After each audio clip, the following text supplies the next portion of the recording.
Hi friends, ఈరోజు నేను camphor diffuser ఇంట్లో ఏ విధంగా తయారు చేసుకోవాలో మీకు చూపిస్తానండి. ఇది రీయూజ్ ఐటమ్ అనమాట. మాకు ఇంట్లో ఆల్ అవుట్ మిషన్ ఇది యూజ్ చేయట్లేము. సో దీన్ని నుంచి మనం ఏ విధంగా తయారు చేసుకోవాలంటే ఆల్ అవుట్ మిషన్ని ఈ విధంగా మనము ఈ క్యాప్ని ఈజీగా తీసేయచ్చు. ఇలా తీసివేసిన తర్వాత మనకి టానిక్ బాటిల్స్ పైన క్యాప్స్ ఉంటాయి కదండి, ఈ విధమైనటువంటి క్యాప్స్ని తీసుకొని ఒకదాన్ని దీంట్లోకి ఇన్సర్ట్ చేస్తాం. ఇలా చేసిన తర్వాత దీన్ని ఈ విధంగా క్లోజ్ చేసుకోవాలి. ఈ విధంగా ఇన్సర్ట్ చేసేసాం కదా. ఇప్పుడు దీనిలో క్యాప్ ఉంది. ఇప్పుడు నేను ఈ క్యాంఫర్ని తీసుకుంటున్నామండి. ఇది భీమ్సేని క్యాంఫర్ 100% ప్యూర్ అండ్ నెగిటివ్ ఎనర్జీని చాలా ఈజీగా తొలగించేస్తుంది అని దీన్ని నేను ఆన్లైన్లో తెప్పించుకున్నాను.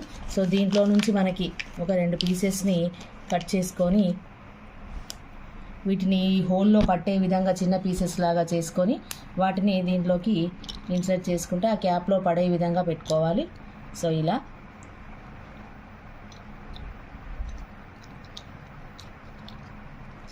ఓకే ఫ్రెండ్స్, ఈ విధంగా దీన్ని ఇన్సర్ట్ చేసుకొని సో స్విచ్ ఆన్ చేసుకుంటే హ్యాపీగా దీంట్లో నుంచి మనకి వేపర్స్ అనేవి డిఫ్యూజ్ అయ్యి బయటకు వస్తాయి. సో ఈ క్యాంఫర్ డిఫ్యూజర్ వల్ల ఏంటి అంటే మనకి ఇంట్లో ఉన్న బ్యాడ్ ఎనర్జీ అనేది టోటల్గా మనం తొలగించుకోవడానికి చాలా మంచి అవకాశం అనమాట. సో నెగిటివ్ ఎనర్జీ అంతా కూడా మనం ఇంట్లో నుంచి తీసివేయడానికి దాన్ని మనం ఇంట్లోనే హ్యాపీగా తయారు చేసుకోవచ్చు. Thank you friends.